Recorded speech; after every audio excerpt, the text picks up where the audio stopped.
those of you who don't know me, my name is Leonard Gilbert. I'm a resident of Mentor, Ohio. I'm a member of Grace Covenant Church in Olmsted Township. So it's a long time. It's a long story about how I got there, but I've been there for over 30 years. I know Hal talked about me being a scholar, but I don't take that lightly. I'll tell you the reason why. I'm just a person that has a passion for the gospel.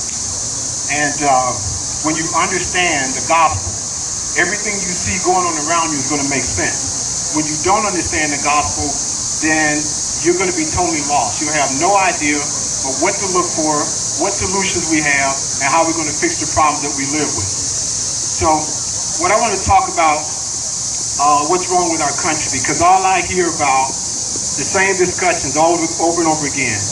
We hear about hate, abortion, communism, socialism, and I can go on and on, and I've heard it, don't know, time and time again. But one of the things I do not hear very carefully, and I want you to listen to this very carefully, we discuss all this just symptoms and not a problem. All these symptoms we talk about.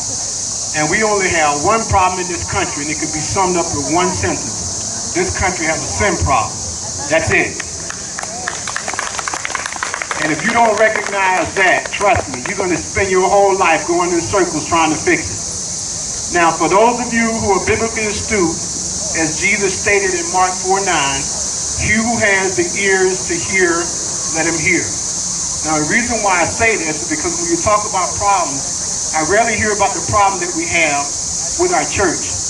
Because I'm telling you, the church is in some very serious trouble. Now, I'm not universally talking about every church that exists. There's always going to be a remnant of the true church that'll always stand with the test of time.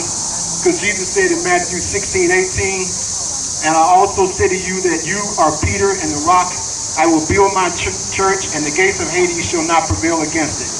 So that's what gives me my comfort, because I know I'm playing on the winning team, and I know I'm not going to ever lose. But that doesn't mean we're not going to get our butt kicked or get a spanking.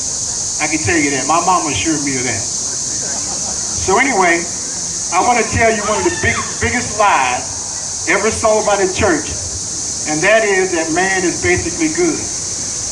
That's one of the biggest lies that's been sold, and it's still being perpetuated throughout the church today. I'm going to tell you something, folks. We are rotten to the core.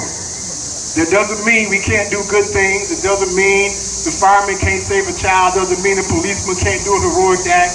All I'm telling you is on the inside, we are rotten to the core. You have to understand that. Now, when I look at Romans 3:10, this is so simple to me. It states that none is righteous, no, not one.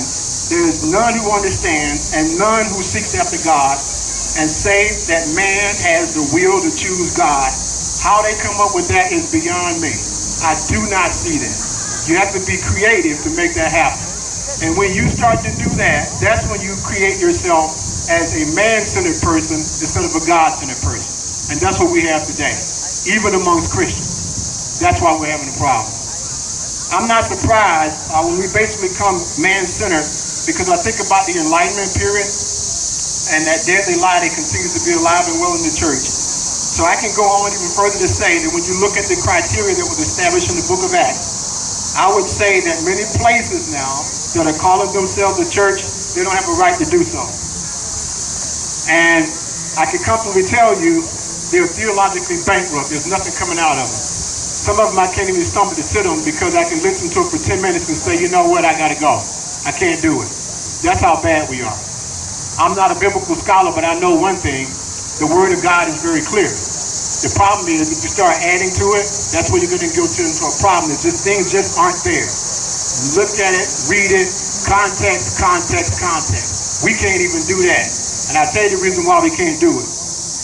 When you call yourself a Christian, let me tell you what that means. You got to think biblically, you got to live biblically, and you got to react biblically. Now, where are we today? I want to cover a few things in the book of Romans, and I'm going to give you a hint here. I want you to take another look at Romans and a picture that's presented as to what judgment looks like. It says, likewise, all men, leaving their natural use of women, burning their lust for one another. Thank you, brother. Men with men, committing what is shameful and receiving themselves the penalty of their error, which was due. We can all clearly see that what's going on right now.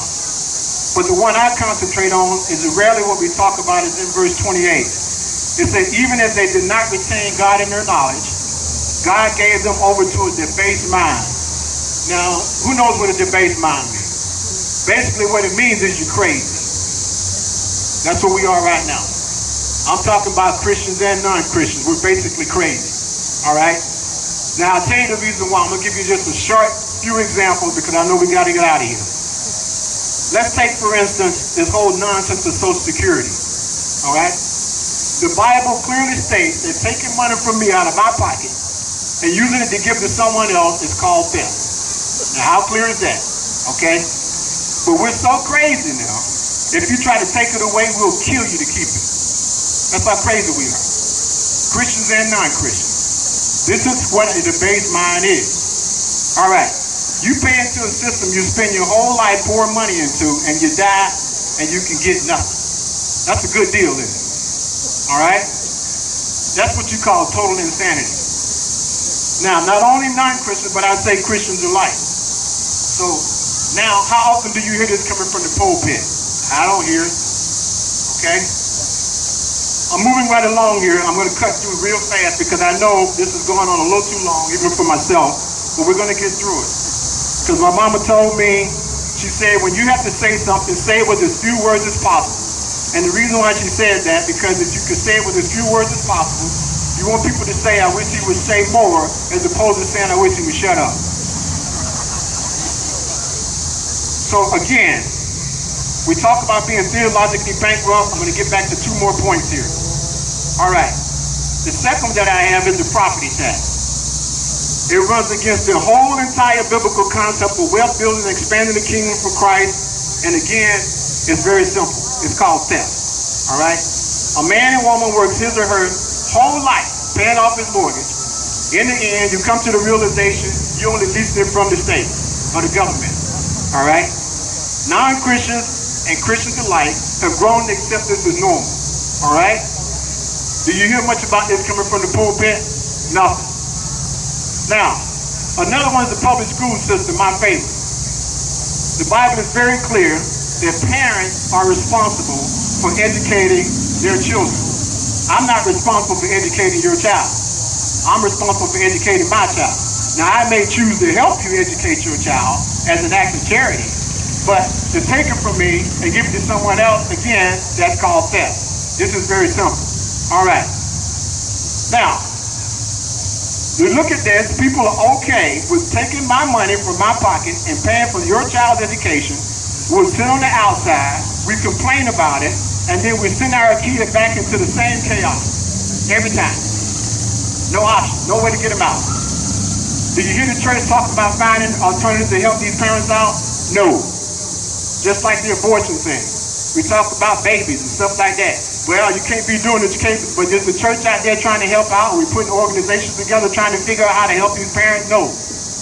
But we just leave it to the government to do it. What do you expect to happen? Chaos. Again, we've gone crazy. We're insane. Now, I want to wrap it up because by saying we sit on the outside, we complain. You're trying to take a solution on a process that exists that's ungodly and think you're going to go in with a godly perspective and change an ungodly faith. That's what, again, you call total insanity. Now, I want to wrap this up by saying one thing. The bottom line is this.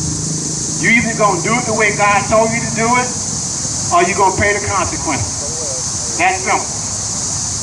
Now, God hadn't changed how he operates in the universe. He owns everything around us. Somehow we have a hard time understanding this. You can see that throughout history. So he hasn't changed. It's no different when my mama gave me a spanking when I was growing up. She said, son, if you do what I tell you to do, everything's going to be fine. But if you don't, you're going to get a spanking. It's that simple. So she was using biblical principles. And it's funny, the same principles that I use on my children still working today. And I didn't need the government to tell me how to do it, nor the public education system or anybody else. Just straightforward biblical thinking. Now, my mama always told me when I put that belt to your behind, I can't change your attitude, but I can modify your behavior.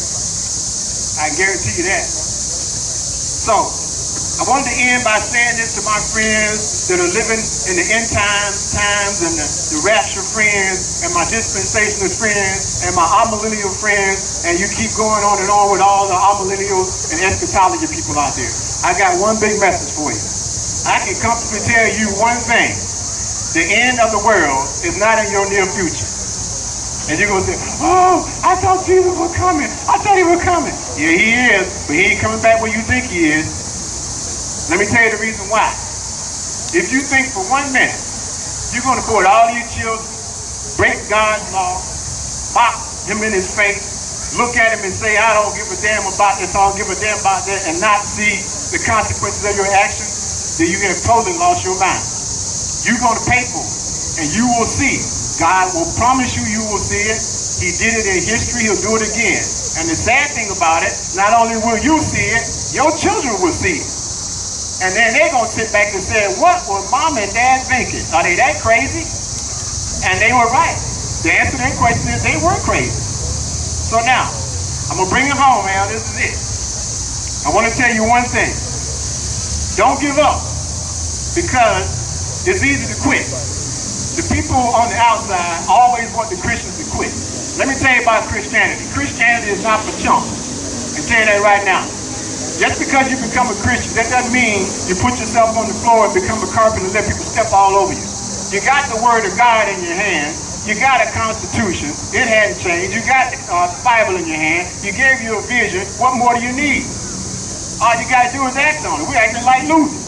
So we sit around and say, oh, the world getting ready to end. We can't do nothing. We can't do. Well, guess what? If you acting like that, you deserve to get your butt kicked. I tell my pastor that all the time. You want to pray? Well, you know what? My grandma said, put some knees on, put on those prayers, man. Start doing something. We preach to pray about something, but when somebody needs something, they say, oh, well, let's just get on our knees and pray.